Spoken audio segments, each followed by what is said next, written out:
Salam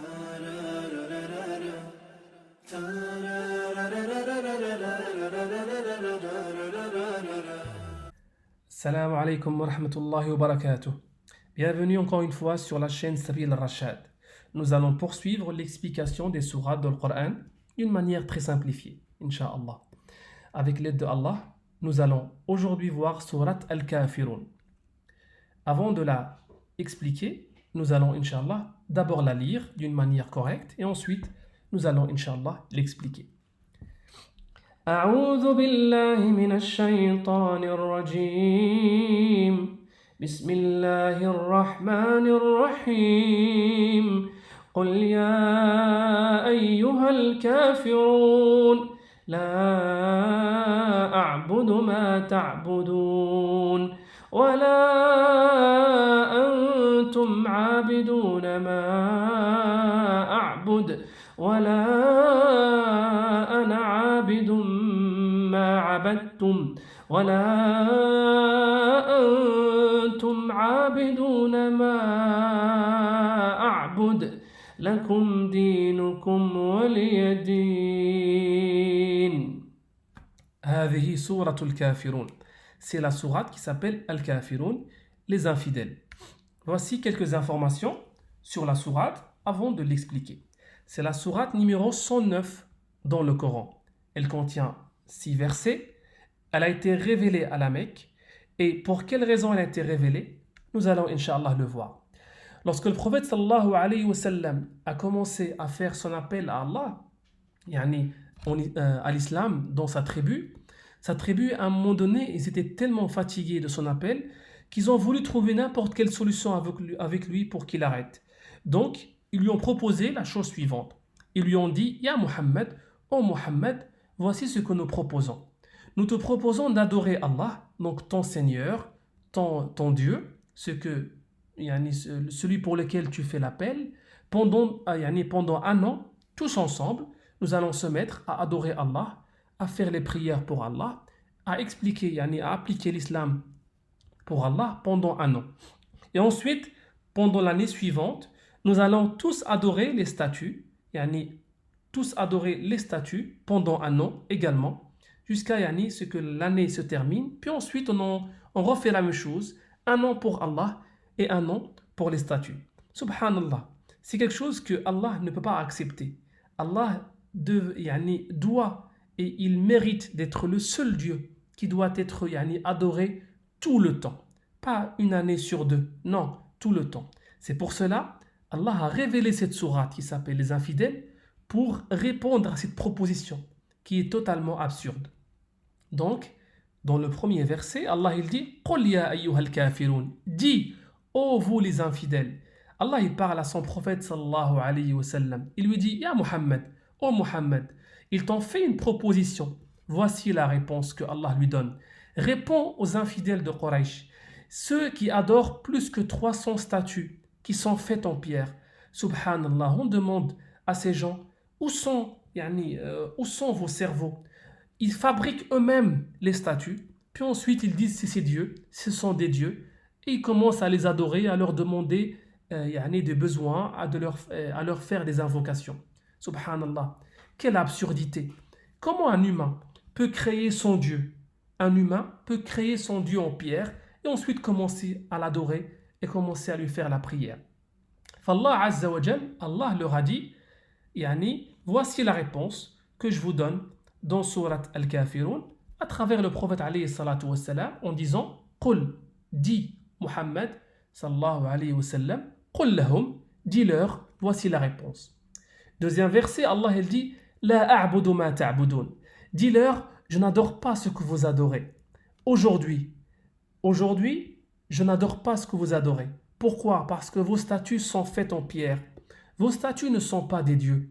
J'ai un seul et unique Dieu qui mérite de l'être. C'est le souverain. Allah, c'est le Malik.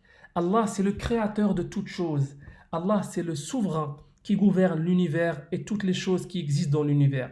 Allah, c'est celui qui a créé le ciel, la lune, la nuit, la journée, le soleil, la terre, celui qui donne la subsistance à toutes les créatures qui existent sur terre, celui qui nous guide, celui qui nous donne des enfants, des parents, de la famille, celui qui nous gère jour et nuit, celui qui répond à nos besoins, celui qui répond à nos invocations, celui qui mérite d'avoir le statut de Dieu, d'avoir le mérite d'être adoré par les créatures qui sont sur terre.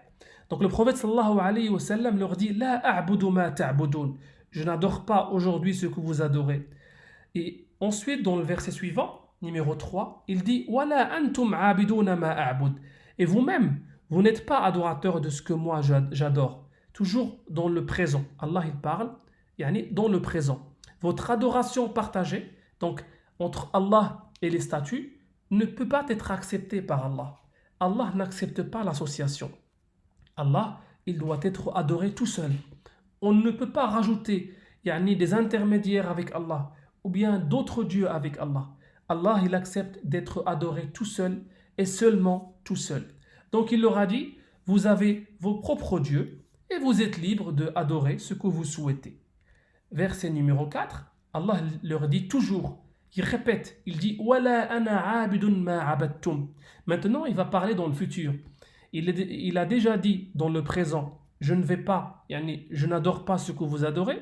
Maintenant, dans le verset 4, il leur dit, je ne serai pas adorateur de ce que vous adorez. Même si vous créez d'autres statues en pierre, jamais, je ne serai adorateur de ce que vous allez créer. C'était pour mettre fin à cette proposition d'une manière définitive, car Quraysh, par exemple, on peut imaginer qu'ils vont créer d'autres statues, qu'ils vont appeler, par exemple, statue de Allah, et ils vont dire, regarde, on a créé des statues qui s'appellent les statues de Allah. Pour mettre terme à toute cette absurdité, elle leur a dit, dans le futur, je ne serai jamais adorateur de ce que vous adorez. Cette décision est définitive et ne changera jamais, car j'adore un seul Dieu, et seulement un seul Dieu. Verset numéro 5, il le répète encore une fois, dans le futur, la même chose que dans le verset 3. Et vous ne serez pas adorateurs de ce que j'adore. Wala antum abiduna ma a'bud. Et vous ne serez jamais acceptés par Allah avec cette décision de faire l'adoration partagée. Soit vous laissez vos statuts et vous vous dirigez vers Allah, soit vous gardez vos statuts et Allah ne vous accepte pas, car Allah n'accepte pas l'association. Et dans le dernier verset, Allah y met un terme à tout cela. Il pose un fondement de notre religion et de toutes les religions. Allah il dit, à vous votre religion et à moi ma religion. Toujours il parle au nom du prophète alayhi salatu wassalam, il dit, chacun est libre de choisir sa religion sans aucune force. Personne n'est obligé à suivre une religion. Dans l'islam, nous avons une recommandation de faire l'appel aux gens pour qu'ils deviennent musulmans, de leur expliquer le Coran, de leur montrer ce que l'islam, de leur montrer notre prophète alayhi salatu wassalam. Mais personne ne peut forcer les gens à rentrer dans l'islam, ni dans d'autres religions. Allah il dit lakum dinukum waliya din. Et d'autres versets dans le Coran, Allah nous montre que le choix ne peut jamais être imposé concernant la religion. Par contre, nous savons, nous montrons aux gens qu'il y a un paradis et un enfer et qu'il y a un jour de jugement dans lequel Allah utilisera une balance pour mesurer, pour peser les actes de chacun. Et seuls ceux qui ont choisi le chemin de Allah, qui ont suivi le Coran, qui ont suivi le prophète sallallahu alayhi wa sallam, vont aller au paradis. Nos chemins peuvent être divergents dans cette vie, mais dans l'au-delà, Allah n'accepte qu'un seul chemin. C'est le chemin qui est évoqué par Allah dans le Coran et par le prophète sallallahu alayhi wa sallam dans ses hadiths et sa sunna. L'explication est terminée. J'espère qu'elle était claire pour vous, Inch'Allah. Nous allons poursuivre avec les autres sourates qui vont venir dans d'autres vidéos, Inch'Allah. Barakallahu fikum. Wassalamu alaykum wa rahmatullahi ta'ala wa barakatuh.